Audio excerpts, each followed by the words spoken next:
শাসন ব্যবস্থার পট পরিবর্তনের পর বাংলাদেশে মানবাধিকার পরিস্থিতি স্থিতিশীল হয়েছে, তবে উদ্বেগ রয়ে গেছে কিছু বিষয়ে।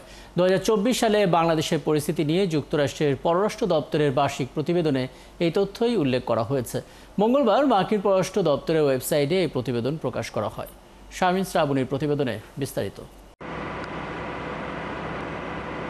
প্রতি বছরের মতো এবারও বিশ্বের মানবাধিকার পরিস্থিতি নিয়ে প্রতিবেদন প্রকাশ করেছে যুক্তরাষ্ট্রের পররাষ্ট্র মন্ত্রণালয়। সেখানে বাংলাদেশের মানবাধিকার পরিস্থিতিও তুলে ধরা হয়েছে।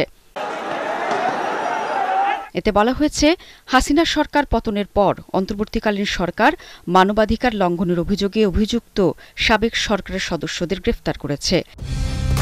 কালার এক্সপার্ট, জর্জ স্যাপ এবং মাইল্ড অন হ্যান্ডস টেকনোলজি সমৃদ্ধ অরিক্স ক্রিস্টাল ওয়াশ আপনার লন্ড্রি এক্সপার্ট। এছাড়া পূর্ববর্তী সরকারের সময় মানবাধিকার লঙ্ঘনের জন্য দায়ীদের জবাবদিহি করানোর ক্ষেত্রে ব্যাপক দায় মুক্তির অভিযোগ ছিল বলেও প্রতিবেদনে উল্লেখ করা হয়েছে।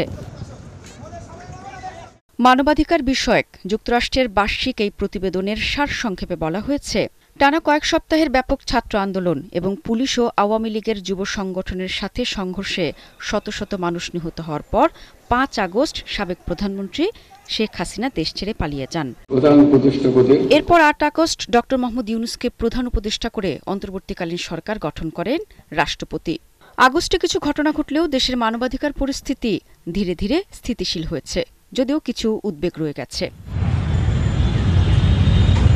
প্রতিবেদনে আরও বলা হয়, আগের সরকারের আমলে মানবাধিকার লঙ্ঘনের অভিযোগ পাওয়া গিয়েছিল। তার মধ্যে ছিল বেআইনি হত্যাকাণ্ড, গুম, নির্যাতন, নির্বিচারে গ্রেফতার, বিদেশে থাকা সমালোচকদের সরকারিভাবে হয়রানি, মত প্রকাশ ও গণমাধ্যমের স্বাধীনতার উপর গুরুতর বিধিনিষেধ সহ শ্রমিকদের সংগঠন তৈরির স্বাধীনতায় বড় ধরনের বাধা এবং শিশুশ্রমের ভয়াবহ ব্যাপক উপস্থিতি।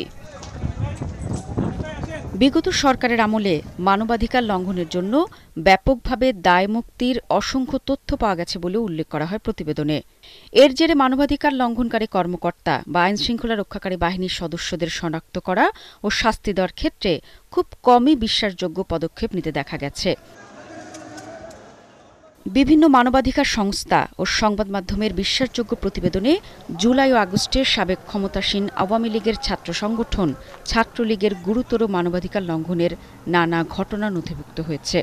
এসব বিষয়ে অন্তর্বর্তী সরকার জাতিসংঘের সাথে একযোগে কাজ করছে বলেও প্রতিবেদনে উল্লেখ করা হয়।